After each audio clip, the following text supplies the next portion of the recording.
As a marketer, how many times have you heard AI has probably made your job so much easier? I'm here to argue that's actually not true. AI has made many jobs a lot harder. And the reality is that this is really across networks and across occupations. Doctors find the challenge where a patient will come in already self-diagnosed because they use ChatGPT. Lawyers will have their clients come in with their case already worked out. Here's exactly how you could win my case. And that respect for the high price that a lawyer or a doctor is asking is actually not there, because I figure this all out by myself. But the reality is that AI is trained to give you the easiest and quickest answer, and it presents it in such a way that compliments you and makes it feel so plausible. Oh, you're right in your thinking, and makes us feel so good in the moment that we run with it. In my work with schools, I've seen that all the time. Just recently I had a school who reached out about writing an article about their high school, and what they were trying to show is the dedicated teachers and support that the school has. And so, the first thing that I do with any new task is I need to do the research. And so I asked them for a list of teachers that they could give me that I could speak to and understand how they run their classroom, how they see their students, and really find the special edge that school and program has to be able to tell their story. And when I asked the school director, what names can you give me? The response was surprising and actually very hurtful. They said, you don't need the teachers. Why don't you use AI and write the story, and we'll find the right teachers and the right staff to plug in. It's actually comical, because the reality is that for me to tell AI to write a story about their program means I have to give them some details. The details that I have is from my experience of 35 years ago in my classroom, and I can look back and see, what that learning meant. But the landscape of education has changed so much that I would find it hard to reflect an actual nuanced reality.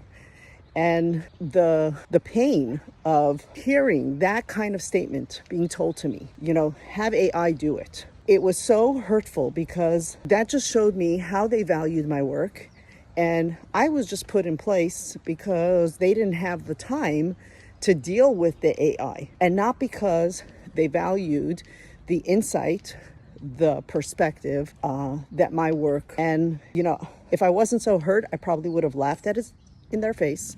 But I just told them it's not how I work. And if you want to write an AI article, I'm happy to take the time to review it, but I cannot write it in that format.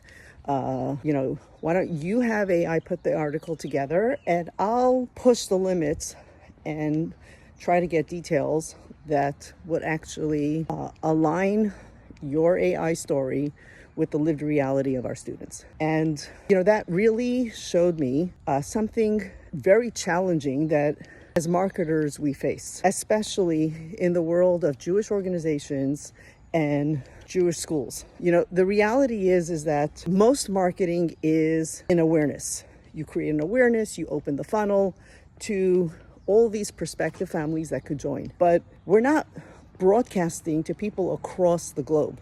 We're broadcasting to people that are in our target area where we are. And as Jewish communities goes, we're very tight-knit and we talk. And that reality is not something that the organizations understand.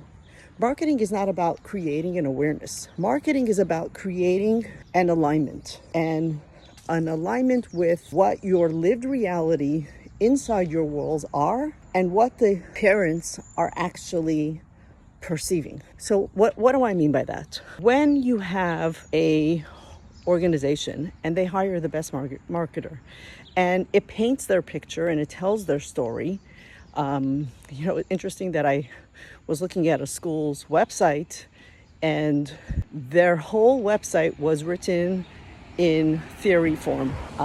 This is the value of what Jewish education brings, and very little about the actual lived experience of the students on the campus. And when a parent is making a choice of where they send their child to school, it's not in a moment of hype and oh wow, this sounds so amazing. Oh wow, let me just go fill out my paperwork and commit to $100,000 over the next 10 years. And I know that my child will be successful because this one video of the kids singing really just sold me.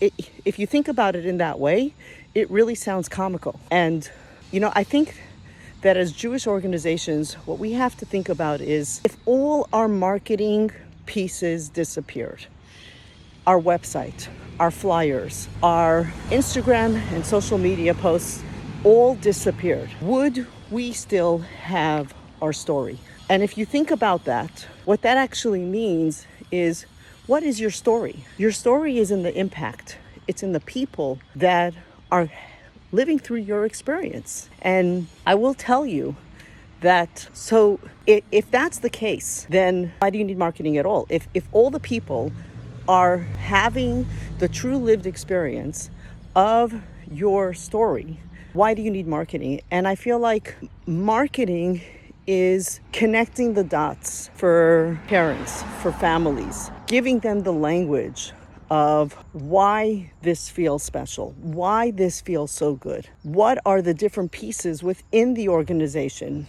that actually highlight and connect me with what I actually want to experience? And I think, it's how you write your newsletter. It's in how you create the social media post that tells the story of the experience.